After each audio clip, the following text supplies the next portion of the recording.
ఇప్పుడు ఇండియా మొత్తం మాట్లాడుకుంటున్న సినిమా ఏదన్నా ఉంది అంటే అది 'చావా' మాత్రమే. ఇప్పుడు ఇండియన్ బాక్స్ ఆఫీస్ దగ్గర 'చావా' మాత్రం వసూళ్లు సునామీ అయితే క్రియేట్ చేస్తుందనమాట.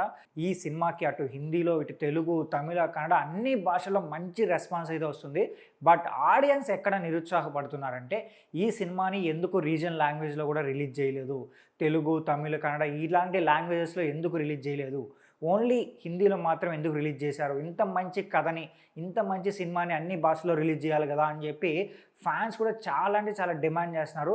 మన తెలుగు ఆడియన్స్ మాత్రం ఈ సినిమాని తెలుగులో రిలీజ్ చేయాలని చెప్పి ట్విట్టర్‌లో కూడా మంచి ట్రెండ్ అయితే నడిపిస్తున్నారనమాట.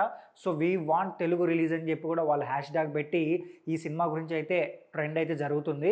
కనీసం ఓటీటీలో అయినా ఈ సినిమాని తెలుగులో రిలీజ్ చేయండి, అలాగే వేరే భాషలో రిలీజ్ చేయండి అని చెప్పి వాళ్ళైతే డిమాండ్ చేస్తున్నారనమాట.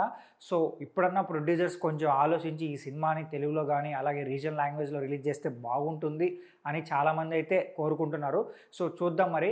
అయితే ఈ సినిమా గురించి అయితే ఇప్పుడు ఇండియా మొత్తం మాట్లాడుకుంటుంది. అటు కలెక్షన్స్ పరంగా కూడా ఈ సినిమా మాత్రం బాక్స్ ఆఫీస్ దగ్గర మంచి కలెక్షన్స్ అయితే రాబోతుందన్నమాట. సో ఆల్రెడీ ఈ సినిమా అయితే 200 కోట్ల పైనే కలెక్షన్స్ అయితే రాబట్టి ఓన్లీ హిందీ లాంగ్వేజ్లో మాత్రమే రిలీజ్ అయ్యి 200 కోట్ల పైనే కలెక్షన్స్ రాబట్టడం అనేది గ్రేట్ అనే చెప్పాలన్నమాట. సో ఇంకా లాంగ్ రన్ ఉంది కాబట్టి సో ఈజీగా 300 నుంచి 400 కోట్ల వరకు కూడా వెళ్ళొచ్చు అని చెప్పి కూడా ఒక అంచనా అయితే ఉంది. సో ఒకవేళ మంచి బూస్ట్ దొరికి మంచి వీకెండ్స్ కానీ దొరికాయంటే మాత్రం ఈజీగా 500 కోట్ల వరకు కూడా ఈ మూవీ కలెక్షన్స్ అయితే వెళ్ళొచ్చు అనమాట.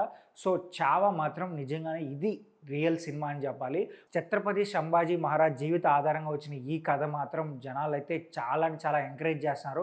ఇలాంటి సినిమాలకు గల మాకు కావాల్సింది, ఇలాంటి చరిత్ర గురించి కూడా మాకు చెప్పాల్సిందని చెప్పి సో అటు అందరూ ఆడియన్స్, అన్ని భాషల ఆడియన్స్ మాత్రం డిమాండ్ చేస్తారనమాట. సో ఇలాంటి కథల్ని తీయండి, ఊరికే ఈ మాస్ మసాలా సినిమాలు అలాగే క్రింజ్ కామెడీ సినిమాలు తీసి ఎందుకు మా మొహాన వేస్తారు, ఇలాంటి గొప్ప సినిమాలు కదా మాకు కావాల్సింది అన్నట్టుగా ఫ్యాన్స్ కూడా కోరుకుంటున్నారు. సో చూద్దాం మరి ఫ్యూచర్లో ఇలాంటి గొప్ప రాజుల గురించి, ఇలాంటి మన గొప్ప చరిత్రల గురించి మూవీస్ వస్తాయా రావా అనేది. సో దీనిపైన మీరేమనుకుంటున్నారు కూడా కామెంట్ చేయండి. అలాగే వీడియో నచ్చితే మా ఛానల్ సబ్స్క్రైబ్ చేసుకోండి.